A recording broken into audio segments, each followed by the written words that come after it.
당뇨병은 혈액 속의 포도당의 양이 정상보다 너무 많은 질병입니다. 그러므로 당뇨병을 잘 이해하기 위하여는 우리는 먼저 정상적인 우리 몸이 포도당을 어떻게 사용하고 또 어떻게 조절하는지 알아야 할 필요가 있습니다. 우리의 몸을 구성하고 있는 가장 기본적인 단위는 세포입니다. 우리 몸은 약 37조 개의 세포로 이루어져 있습니다. 지금 여러분의 팔을 보십시오. 육안으로는 피부가 보입니다. 그러나 팔의 일부분을 확대하고 계속 확대하여 보면 결국 피부의 세포들이 질서 있게 배열되어 있음을 알게 됩니다. 이 그림을 보시지요. 피부세포가 아주 질서정연하게 배열되어 있지 않습니까? 우리 몸의 모든 기관과 조직이 이와 같습니다. 간은 간세포로 되어 있고, 피부는 피부세포로, 근육은 근육세포로, 신경은 신경세포로, 피는 적혈구와 백혈구 등의 세포로 이루어져 있습니다. 그러므로 우리의 육체는 세포의 집합체라 할 수 있습니다. 이는 마치 벽돌이 세포라면 37조 개의 여러 가지 모양의 벽돌로 복잡하게 쌓아 만든 큰 집이 우리의 육체라고 할 수 있겠지요. 그러므로 큰 집이 잘 유지되려면 벽돌 하나하나가 견고해야 되듯이 우리의 몸도 또한 마찬가지일 것입니다. 우리의 세포가 성능을 잘 발휘할 수 있어야만 우리의 몸이 건강히 유지됩니다. 세포가 그 기능을 유지하기 위하여는 살아 있어야 하겠지요. 살아 있기 위해서는 에너지 소스가 필요합니다. 그런데 모든 세포는 에너지원으로 포도당을 사용합니다. 즉, 포도당은 세포에게 꼭 필요한 것입니다.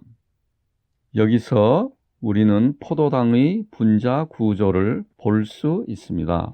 이렇게 생겼습니다. 이제 그림을 보면서 더 자세히 이해하여 보겠습니다.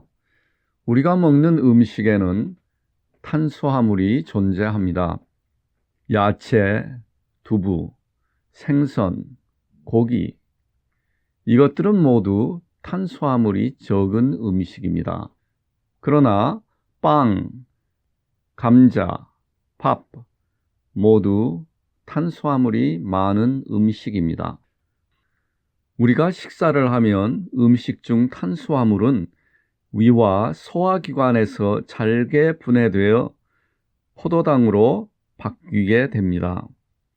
그리고 이렇게 생산된 포도당은 소장에서 흡수되어 혈액 속으로 들어가 혈관을 통하여 온몸의 모든 세포에게 전달됩니다.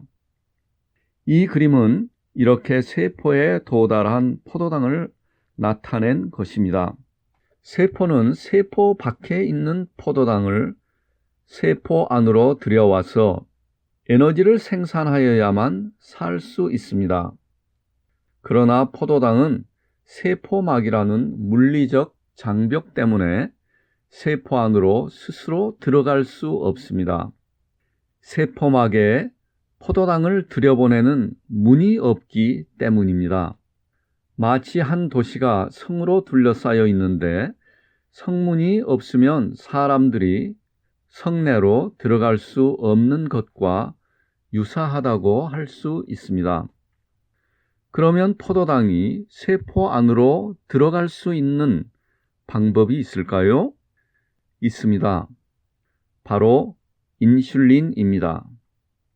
식사 후 소화기관에서 생산된 포도당이 소장에서 흡수되어 피 속으로 들어가 혈중 포도당이 증가하면 우리 몸은 이를 알아차리고 췌장에 있는 베타 세포에서 인슐린이라는 호르몬을 만들어서 피 속으로 분비합니다.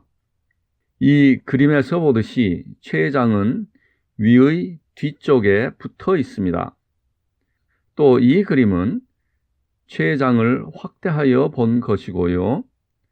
이곳의 조그마한 조직을 떼어 현미경으로 보면 이와 같습니다.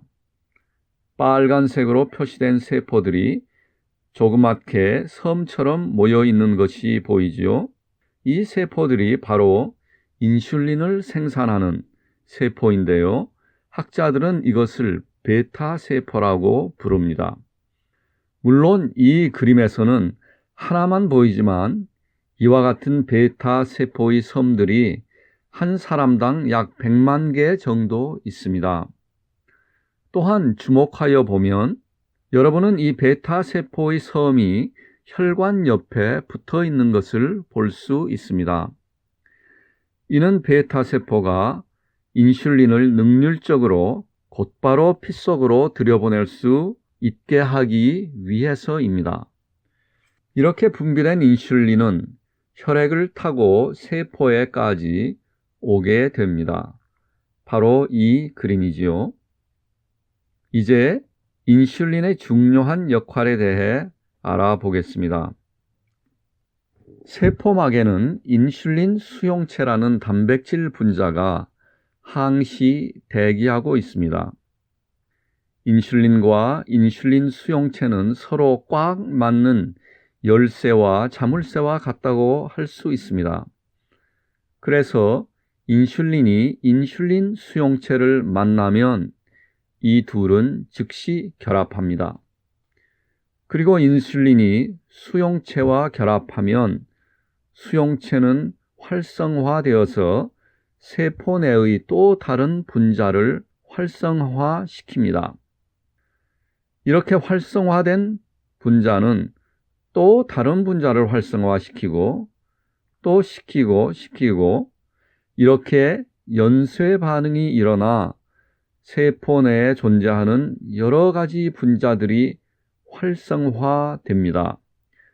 그리고 최종적으로 세포 내에 미립자로 존재하는 소낭에 작용하기 시작합니다. 이 소낭이란 미세한 기름방울과도 같다고 생각하면 될 것입니다. 소낭에 작용하면 소낭은 세포막으로 이동하여 세포막과 합쳐지게 되는데요. 바로 이렇게 하여 소낭에 있던 글룻이라는 포도당 문이 마침내 세포막에 생겨나게 됩니다. 이제 세포막에 포도당 문이 생겼으므로 포도당은 포도당 문을 통하여 세포 내로 들어올 수 있게 됩니다. 그리하여 세포는 에너지를 얻고 세포 밖에 있던 포도당의 수는 감소하고 따라서 혈액 내의 포도당 수도 감소하게 됩니다. 그래서 혈당이 떨어지게 되는 것입니다. 인슐린이 있을 때 포도당이 세포 내로 들어오는 비율은 인슐린이 없을 때보다 약 10만 배 이상이나 효과적입니다. 그러므로 인슐린은 매우 능률적인 방법이라 하겠습니다. 지금까지 우리는 식사 후에 정상적으로 일어나는 우리 몸의 활동을 알아보았습니다. 이제는 당뇨병이라는 질병에 대해 알아보겠습니다. 당뇨병이란 무엇입니까? 그리고 당뇨병은 왜 생길까요? 저는 처음에 당뇨병은 혈액 속의 포도당의 양이 정상보다 너무 많은 질병입니다고 말씀드렸습니다. 그러면 혈액 속의 포도당의 양이 증가하는 원인은 무엇일까요? 우리는 앞에서 인슐린이 인슐린 수용체와 결합하면 세포막에 포도당 문이 생겨 포도당이 세포 밖으로부터 세포 안으로 들어간다는 과학적 사실들을 알았습니다. 이는 피 속의 포도당의 수치가 감소함을 의미합니다. 이해를 돕기 위하여 예를 들어 보겠습니다. 자동차가 포도당이며 고속도로는 혈관이고 집은 세포라고 하겠습니다. 고속도로를 타고 달리던 차들이 집 안으로 빨리빨리 들어가면 고속도로에는 자동차 수가 줄어들 것입니다. 그러나 차들이 집으로 들어가지 못한다면 고속도로는 많은 자동차로 붐빌 것입니다.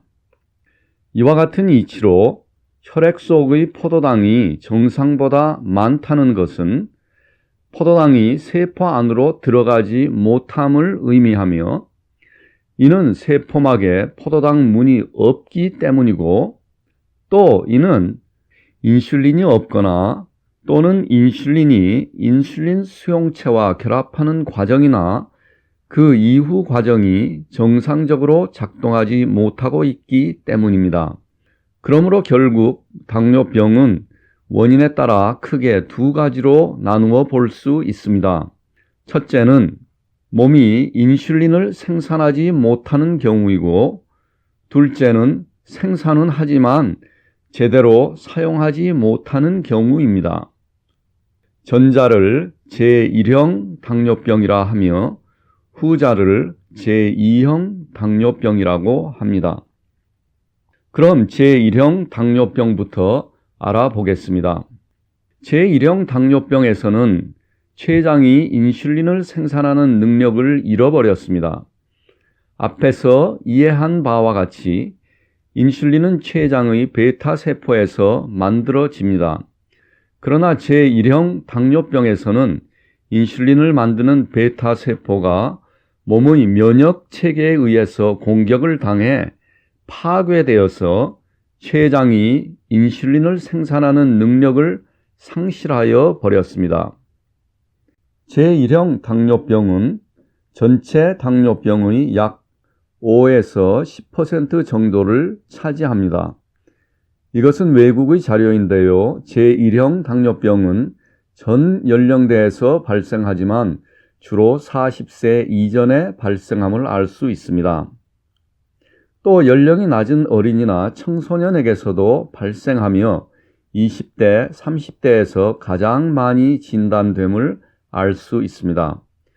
그러므로 뒤에서 말씀드릴 제2형 당뇨병이 주로 40세 이후에 발생하기 때문에 그 이전에 발생하는 당뇨병은 제1형인 경우가 많습니다. 특히 어린이나 청소년이 당뇨 증상을 보이면 제1형일 가능성이 높습니다. 제1형 당뇨병이 있으면 몸이 인슐린을 생성하지 않으므로 매일매일 몸에 인슐린을 공급해 주어야 합니다. 증상에 대해서 알아보겠습니다. 제1형 당뇨병에서는 인슐린이 없으므로 포도당이 세포 내로 들어가지 못합니다. 따라서 혈액 내의 포도당의 양이 계속 증가합니다. 혈액 내의 포도당의 양이 계속 증가하면 몸은 포도당 수치를 줄이기 위하여 콩팥을 통하여 소변으로 포도당을 몸 밖으로 내보내려 합니다. 따라서 제1형 당뇨병을 가진 사람은 소변을 자주 보게 됩니다. 소변으로 포도당을 몸 밖으로 내보내지만 동시에 수분도 잃게 되어 갈증을 느끼게 됩니다. 또한 세포가 포도당을 사용하여 에너지를 생산하지 못하므로 배가 고프고 세포의 주 에너지원인 포도당을 소변으로 잃게 되어 몸이 마를 수 있습니다. 또 혈액 속에 포도당이 많으므로 세균이 자랄 수 있게 되어 상처가 나면 쉽게 아물지 않고 수정체 속의 액체에 포도당이 들어있어 시야가 흐려지기도 합니다. 제1형 당뇨병은 몸에 인슐린이 없기 때문에 발생하므로 인슐린 치료를 받으면 이러한 증상들은 사라지게 됩니다. 이제 또 다른 형태의 당뇨병인 제2형 당뇨병에 대해서 알아보겠습니다. 제2형 당뇨병은 췌장에서 인슐린은 생산이 되지만 우리의 몸이 인슐린을 제대로 정상적으로 사용하지 못하기 때문에 발생합니다. 몸이 자신의 췌장에서 생산한 인슐린을 제대로 사용하지 못하는 현상을 인슐린 저항성이라 하는데요. 그 주된 원인은 비만입니다. 이해를 돕기 위해 인슐린 저항성을 간단한 예로 설명하면 일정량의 인슐린이 정상인에서 100% 역할을 한다면 제2형 당뇨병에서는 50%의 역할밖에는 하지 못합니다. 따라서 이와 같은 사람에게는 정상인보다 2배 이상의 인슐린이 필요하겠지요. 이와 같은 정상적이지 못한 현상이 몸에서 일어나면 사람의 몸은 처음에는 인슐린을 더 많이 생산하려고 합니다. 떨어진 인슐린의 능률을 양으로 보충하려는 시도입니다. 그러나 시간이 흐름에 따라 생산 한계에 도달하게 되고 더 이상 혈당 조절을 할 수 없게 되어 급기야 당뇨병으로 발전하게 됩니다. 모든 당뇨병의 90%가 제2형 당뇨병인데요. 발생 연령을 보면 제2형 당뇨병은 제1형과는 다른 패턴을 볼 수 있습니다. 우선 어린이나 청소년에게서는 거의 발견할 수 없고요. 40, 50대에 가장 많이 발생하며 대부분의 케이스는 40세 이후에 발생합니다. 이는 아마도 제2형 당뇨병이 비만과 밀접한 관계가 있기 때문일 것입니다. 통계에 의하면 유전적인 요인인지 또는 생활 패턴인지는 불분명하지만 일반적으로 동양인은 백인보다 5, 6년 정도 더 젊은 나이에 제2형 당뇨병이 발생하는 경향이 있습니다. 제2형 당뇨병의 증상을 알아보겠습니다. 제2형 당뇨병의 증상도 제1형 당뇨병의 증상과 매우 유사합니다. 소변을 자주 보며 갈증을 느끼고 체중도 떨어질 수 있습니다. 또 상처가 쉽게 아물지 않고 피곤하고 기운이 없으며 수정체 속의 수액에 포도당이 있어 시야가 흐려질 수도 있습니다.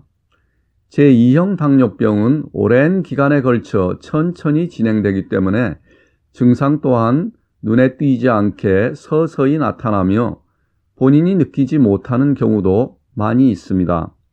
이런 이유로 10년 이상이 지나도록 당뇨병을 인식하지 못하고 생활하는 경우도 있습니다. 하지만 제2형 당뇨병은 시간이 지남에 따라 점점 악화되는 경우가 많으므로 주의하여야 합니다. 1형과 2형 외에 또 다른 유형으로 임신성 당뇨병이 있습니다.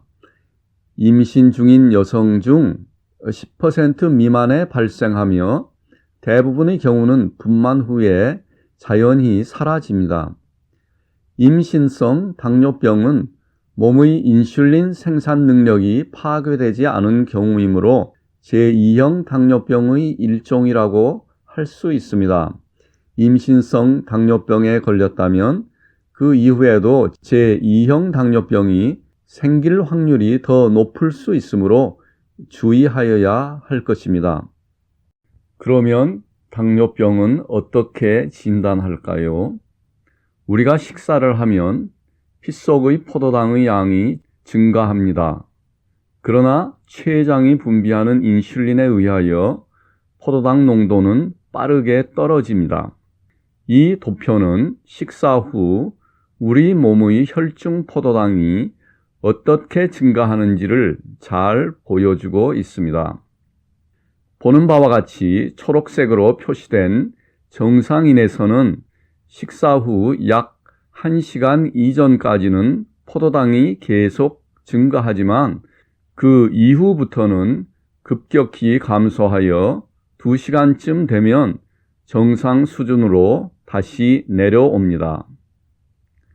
하지만 제2형 당뇨병 환자에서는 포도당 농도가 1시간 이후에도 계속 증가하며 2시간이 되어도 원래의 레벨로 다시 내려오지 않음을 알 수 있습니다. 그러므로 우리는 식사 후 혈중 포도당 농도를 측정함으로써 당뇨병의 유무를 알 수 있는데요. 당뇨병의 진단에는 다음 3가지 방법이 주로 사용됩니다. 첫째, 공복 혈당 검사. 이 검사는 공복 혈당치를 검사합니다. 검사 전 최소 10시간 동안 아무것도 먹지 않아야 하고요. 물 이외에는 아무것도 마시지 말아야 합니다. 공복 혈당 검사는 일반적으로 아침에 합니다. 정상인의 공복 혈당치는 10ml당 100mg 이하인데요. 100에서 125mg이면 당뇨병 전 단계로 126mg 이상이면 당뇨병으로 분류됩니다. 둘째, 경구 포도당 내성 검사. 영어로는 이를 OGTT, Oral Glucose Tolerance Test라고 하는데요. 편하게 식사 2시간 후 혈당 검사라고도 합니다. OGTT는 포도당 75g이 담겨있는 특별한 음료를 마시기 전후로 혈당치를 확인하는 2시간짜리 검사입니다. 정상인은 혈당이 140mg 이하이며 140에서 199mg이면 당뇨병 전 단계, 200mg 이상이면 당뇨병으로 분류됩니다. 세 번째, 랜덤 혈당 검사. 이 검사는 어느 때든지 혈당이 200mg 이상이면 당뇨병으로 분류됩니다. 이 방법은 주로 심한 당뇨병 증상이 있는 사람들에게 많이 합니다. 당뇨병을 방치하면 어떻게 될까요?